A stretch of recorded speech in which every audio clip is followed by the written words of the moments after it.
আলহামদুলিল্লাহ, ছোট্ট ব্যবসাটা ধীরে ধীরে বড় হচ্ছে। ইনশাআল্লাহ হয়তোবা কখনো আমিও সফল হব। তখন নয়, সফলতার গল্পটা বলবো। আমি বিশ্বাস করি আল্লাহ পরিশ্রমী ব্যক্তিকে একটা সময় না একটা সময় তার মনের সকল আশা পূরণ করে দেয়। তো আজকে মা ছেলে মিলে চলে যাচ্ছি আমার ব্যবসায়িক কাজে কিছু মাল কিনতে। তো আজকে কিন্তু আয়েজ বাবাকেও সাথে নিয়ে যাচ্ছি। আমি হার মানতে চাই না, আমিও দেখতে চাই আমার ধৈর্য কতটুকু আছে, আমি আসলে কতটুকু ধৈর্য ধরতে পারি চলার ক্ষেত্রে, বা আমি আমার যে কোনো কাজ করতে গেলে কোনো কাজে আমার হচ্ছে না, হয়ে যাবে এই যে কিছুক্ষণের মধ্যে কমপ্লিট, কিন্তু 1 সেকেন্ডের মধ্যে সব শেষ হয়ে যায়। তবে আমি বিশ্বাস করি হয়তো বা আল্লাহ তাআলা আমার বারবার পরীক্ষা নিচ্ছে। পরীক্ষা শেষ হলে একদিন আমিও সফল হব ইনশাআল্লাহ। আর আল্লাহ তাআলার কাছে বলি, আল্লাহ তাআলা আপনি আমাকে ধৈর্য দেন, আমিও দেখতে চাই আপনি আমাকে কতটুকু ধৈর্য দেন, আমিও ধৈর্য ধরতে চাই। তো যাই হোক, আজকে আয়েজ বাবাকে নিয়ে অলরেডি মার্কেটে চলে আসছি।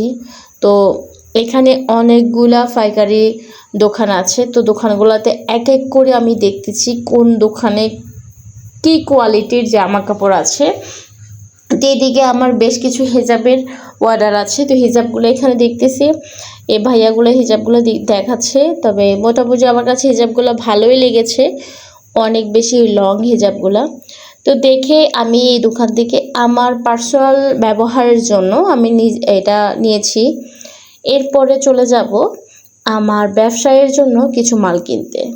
তবে হ্যাঁ, ভাবতেছেন আমি কোথায় থেকে মালগুলো নিই, সেটা অবশ্য আপনাদের সাথে কি শেয়ার করব। আমি বান্টি বাজার, আবার কখনো নরসিংদী, এই ধরনের জায়গা থেকে আমি বেশিরভাগ মাল আনি। কারণ এমনি খুচরা দোকানগুলো থেকে মাল এনে বিক্রি করে কখনো ব্যবসায় সফল হওয়া যাবে না। আর আমি আমার মতোই করে চেষ্টা করছি এক এক করে, ইনশাল্লাহ যদি কখনো সফল হই অবশ্যই আপনাদেরকে বলবো। এদিকে হেজাবটা পরে আমি দেখছি আমাকে কেমন লাগছে। আমার কিন্তু ফিট কালার বরাবরই ভালো লাগে, কার কেমন লাগে জানি না, তবে এই কালার হিজাব আমার কাছে অনেক বেশি ভালো লাগে, আমি পরি। এবং আমার কাছে মানে অনেক ধরনের বোরকা হিজাব বিভিন্ন রকম পরতেই ভালো লাগে। তো দোকানে পরে একটু দেখলাম কেমন লাগে, পরে আবার খুলে নিলাম। এদিকে আসার সময় আয়েজ বাবাকে নিয়ে দিলাম। আয়েজ বাবা খেয়ে তো অনেক মজা পাচ্ছে আর বারবার আমার সাথে দুষ্টামি করছে। যাই হোক বন্ধুরা, আপনারা আমাদের জন্য দোয়া করবেন। ইনশাল্লাহ আমি আস্তে আস্তে আমার ব্যবসাটা অনেক বড় করব। আমার ব্যবসাটা নিয়ে আমার অনেক পরিকল্পনা।